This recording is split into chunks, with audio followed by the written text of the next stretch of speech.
જય હિન્દ જય ભારત। સ્વાગત છે તમારું ગુજરાત સરકારી હબ ચેનલ પર। જો હજુ સુધી તમે વડોદરા આવાસ યોજનાના ફોર્મ અપ્લાય નથી કર્યા તો જલ્દીથી અપ્લાય કરી દેજો। લાસ્ટ ડેટ છે 12/6/2026। એપ્લિકેશન તમે મોબાઈલ થ્રુ ઘરે બેઠા કરી શકો છો। આના માટે સૌપ્રથમ તમારે ગૂગલમાં જઈને પ્રધાનમંત્રી આવાસ યોજના વડોદરા તમારે મ્યુનિસિપલ કોર્પોરેશન લખશો એટલે આ રીતની આપણી સામે વેબસાઇટ આવશે। અહીંયા ફર્સ્ટ લિંક ઉપર આપણે ક્લિક કરવાનું છે એટલે આ રીતનું આપણી સામે પેજ અહીંયા ઓપન થઈ જશે। તમને અહીંયા એડ્રેસ સાથે અહીંયા ડિટેલ્સ આપેલી છે। માર્ગદર્શિકા ઉપર તમે ક્લિક કરશો એટલે તમારી સામે આવાસ યોજનાને લઈને દરેક માહિતી ઓપન થઈ જશે PDF। અપ્લાય કરવા માટે અપ્લાય નાવ ઉપર ક્લિક કરવાનું રહેશે। અહીંયા તમને સ્કીમનું નામ આપેલું છે 1 BHK તમને ફક્ત 3 લાખમાં અહીંયા આપવામાં આવી રહ્યું છે મકાન। ત્યારબાદ તમને એડ્રેસ સાથે અહીંયા ડિટેલ્સ આપવામાં આવી રહી છે। એપ્લિકેશનની લાસ્ટ ડેટ 12/6/2026 છે। સૌપ્રથમ આપણે માર્ગદર્શિકા ચેક કરીશું। તમે જોઈ શકો છો આપણી સામે જે PDF છે તે ઓપન થઈ ચૂકી છે। અહીંયા આખી તમને બુકલેટ જોવા મળી રહેશે। PM આવાસ યોજના વડોદરા શહેર માટે અહીંયા તમને 1 BHK ફક્ત 3 લાખમાં મળી રહેશે। અહીંયા તમને આવાસોની સંખ્યા સાથે જ કઈ જગ્યાએ આવાસ છે તેને તમને અહીંયા એડ્રેસ આપેલું છે। ફર્સ્ટ છે બેન્કર હાર્ટ હોસ્પિટલની સામે, સેકન્ડ છે મધુનગર તરફથી વાઘોડિયા ડીમાર્ટ તરફ જવાનો રસ્તો જે છે ત્યાં। અહીંયા તમને આવાસનું જે ક્ષેત્રફળ છે તે પણ આપેલું છે, વિસ્તાર પણ અહીંયા આપેલો છે। આ રીતના તમને અહીંયા જે પણ ડિટેલ્સ છે તે આપવામાં આવી રહી છે। તમે બુકલેટમાં તમને દરેક માહિતી મળી રહેશે। અરજી તમારે ઓફિશિયલ વેબસાઇટ www.vmc.government.in જે હાલમાં આપણે જોઈ રહ્યા છીએ તે વેબસાઇટ ઉપર તમારે અપ્લાય કરવાની રહેશે। અરજી કર્યા પહેલાં તમારે 1 ટાઈમ રજિસ્ટ્રેશન કરવાનું રહેશે। આ રીતનું તમારી સામે પેજ હશે, તેમાં તમારું આધાર કાર્ડ મુજબ મોબાઈલ નંબર, સરનેમ અને તમારું જે પણ ફર્સ્ટ નેમ, ફાધર અથવા હસબન્ડ નેમ આટલું ડિટેલ્સ તમારે ફિલઅપ કરીને રજિસ્ટ્રેશન કરવાનું રહેશે ફર્સ્ટ। ત્યારબાદ તમારી સામે રજિસ્ટ્રેશન નંબર આવી જશે, તેનાથી તમારે લોગિન કરીને તમારે એપ્લિકેશન ફોર્મ ભરવાનું રહેશે। અહીંયા તમને જણાવ્યું છે કે જે પણ જગ્યાએ તમને ફૂંદેડીવાળું ચિહ્ન જોવા મળી રહેશે તે દરેક માહિતી તમારે અહીંયા ફરજિયાત ફિલઅપ કરવાની રહેશે। એપ્લિકેશન સબમિટ કર્યા બાદ તમારે કોઈ પણ જાતનું ફેરફાર થશે નહીં। એપ્લિકેશન ફોર્મ ભર્યા બાદ તમારે 200 રૂપિયા ફોર્મ ફી તેમજ 20,000 રૂપિયા તમારે ડિપોઝિટ, આ રીતે તમારે 20,200 રૂપિયા પેમેન્ટ કરવાનું રહેશે, જે તમારે DD અથવા રોકડેથી અથવા બેન્કર્સ ચેકથી તમારે ભરવાનું રહેશે બેંક બ્રાન્ચમાં જઈને, બેંક ઓફ બરોડાની। અહીંયા તમને જે પણ બેંક ઓફ બરોડાની બ્રાન્ચ છે તેના એડ્રેસ આપેલા છે। આ જ એડ્રેસ ઉપર જઈને તમારે અહીંયા ચલણ ભરવાનું રહેશે। આ ચલણ જમા કર્યા બાદ તમારે જે પણ એપ્લિકેશન કરી હતી તે ઓનલાઈન પણ તમારે અહીંયા અપલોડ કરવાનું રહેશે। કોઈ પણ અન્ય બેંકનું ચલણ અહીંયા માન્ય રાખવામાં આવશે નહીં, તે ખાસ નોંધ લેવાની રહેશે।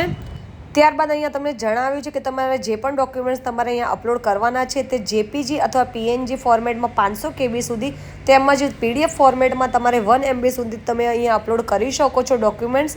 અને જે પણ ડોક્યુમેન્ટ્સ તમે અહીંયા અપલોડ કરો છો તે વ્યૂ એપ્લિકેશન ઉપર જઈને તમે જોઈ પણ શકો છો। સાથે જ એપ્લિકેશન ફોર્મ ભરવામાં કોઈ પણ જાતની ખોટી માહિતી કે ખોટા ડોક્યુમેન્ટ્સ તમારે અહીંયા આપવાના નથી, નહીં તો તમે જે પણ ડિપોઝિટ અહીંયા પે કરો છો એ ડિપોઝિટ તમારી જમા કરવામાં આવશે, તમને પરત મળશે નહીં જો ડ્રોમાં તમારો નંબર નહીં લાગે તો। અને જે લોકોને ડ્રોમાં નંબર લાગશે તેમના ડોક્યુમેન્ટ્સ પણ ચકાસવામાં આવશે અને તેમને પણ જો ખોટી માહિતી જણાશે તો તેમના પણ અહીંયા જે પણ પેમેન્ટ છે તે તમને જમા કરી લેવામાં આવશે।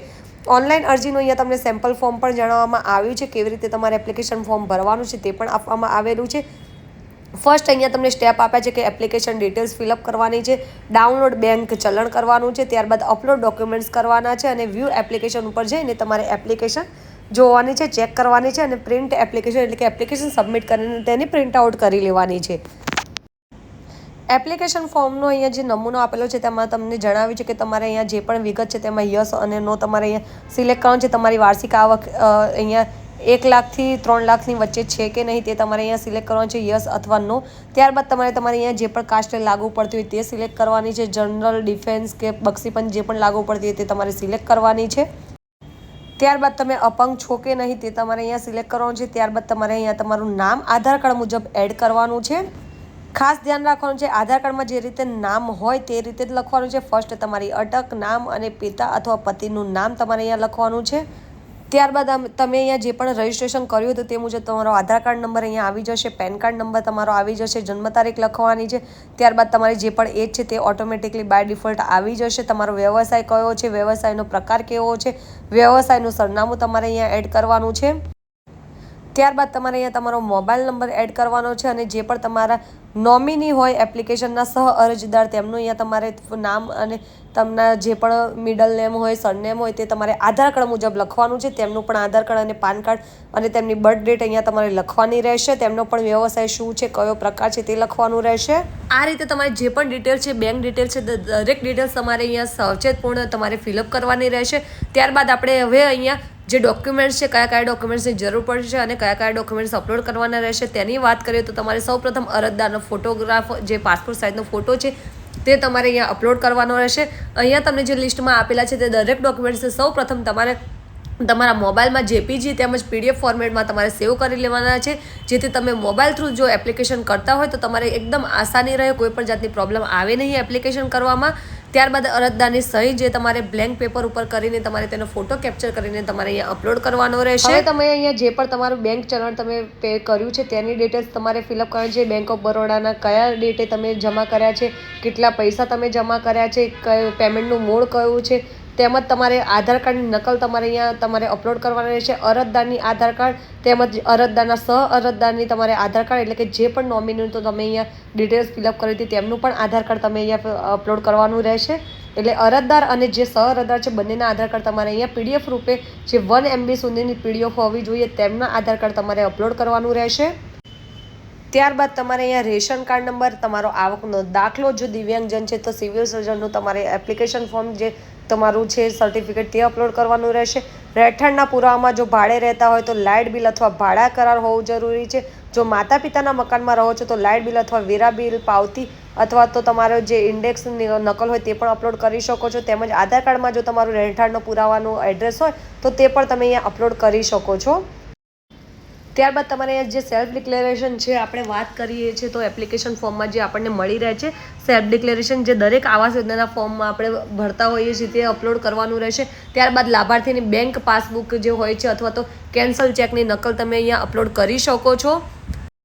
તો આ રીતે તમારે જે એપ્લિકેશન ફોર્મ છે તે ફિલઅપ કરી શકો છો ઘરે બેઠા તમારા મોબાઈલ થ્રુ. અહીંયા તમારે 20,000 પ્લસ 200 રૂપિયા એપ્લિકેશન ફોર્મ આ રીતે 20,200 તમારે અહીંયા પેમેન્ટ કરવાનું રહેશે ડિપોઝિટ. તમારે જે પણ મેન્ટેનન્સ ખર્ચ છે તે 50,000 પે કરવાનો રહેશે. ત્યારબાદ તમારો ડ્રોમાં નંબર લાગે છે તો 80% રકમમાંના જે 20% પૈકી રકમ છે તે તમારે ફર્સ્ટ તમારે પે કરવાનું રહેશે. ત્યારબાદ 80% જે રકમ રહે છે તેને 3 માસમાં તમારે 10 હપ્તામાં તમે અહીંયા પે કરી શકો છો. માહિતી તમને ઉપયોગી લાગી હોય અને એપ્લિકેશન કરવામાં તમને કોઈ પણ જાતની પ્રોબ્લેમ જણાય તો જરૂરથી અમને કમેન્ટ બોક્સમાં કમેન્ટ કરી શકો છો.